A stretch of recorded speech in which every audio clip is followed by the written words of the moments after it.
বোন, আমার কাছে বেশি ওয়াজ ছেলে মেয়ের আলাদা নাই। আপনার সতর আর পুরুষের সতরে কিছু পার্থক্য আছে। ঢাকাতে আপনার জন্য অসুস্থ হন আপনি, সেখানে সলাৎ আপনার জন্য নিষিদ্ধ এবং এতে আপনি পরেটার কাফফারা করতে হয় না।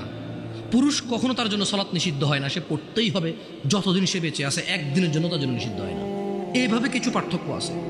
পিতৃ সম্পত্তি আপনি ভাইয়ের অর্ধেক পাবেন, এটা একটু ভিন্নতা আছে। আপনি মা হবেন ও বাবা হবে, এখানে কিছু ভিন্নতা আছে। এছাড়া পৃথিবীতে যত আমল ইবাদত আছে পুরুষ মহিলার প্রায় সমান। রুজি রোজগারের জিম্মেদার পুরুষ, মহিলা না। রুজি রোজগারের জিম্মেদার কে? কে কে?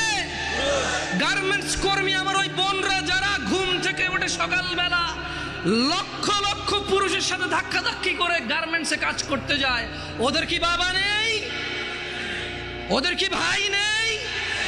কোন পুরুষের সাথে কি ওদের বিয়ে হয়নি? কুলাঙ্গার কি ওই ভাই না? কুলাঙ্গার কি ওই স্বামী না? কুলাঙ্গার কি ওই পুত্র না? যে বেঁচে থাকতে তার বোন, তার মা, তার স্ত্রী কাজ করে তাকে খাওয়াইতে হয়, অথচ তার জিম্মেদারি ছিল না। দোষী কে এ জায়গায়? মেয়ের চাইতে বেশি দোষী এখানে ছেলে। এদেশে মহিলাদের কাছে 10টা টাকা থাকে না ভিক্ষা দেওয়ার জন্য। আপনি দেনই নেই কখনো, আপনি দেনই নেই কখনো। দেশের বহু মহিলার কাছে ভিক্ষা দেওয়ার জন্য 5টা টাকা থাকে না। একটা ফকির আসবে 2 টাকা ভিক্ষা দিব, টাকা নাই তার কাছে, আপনি দেন না তাকে।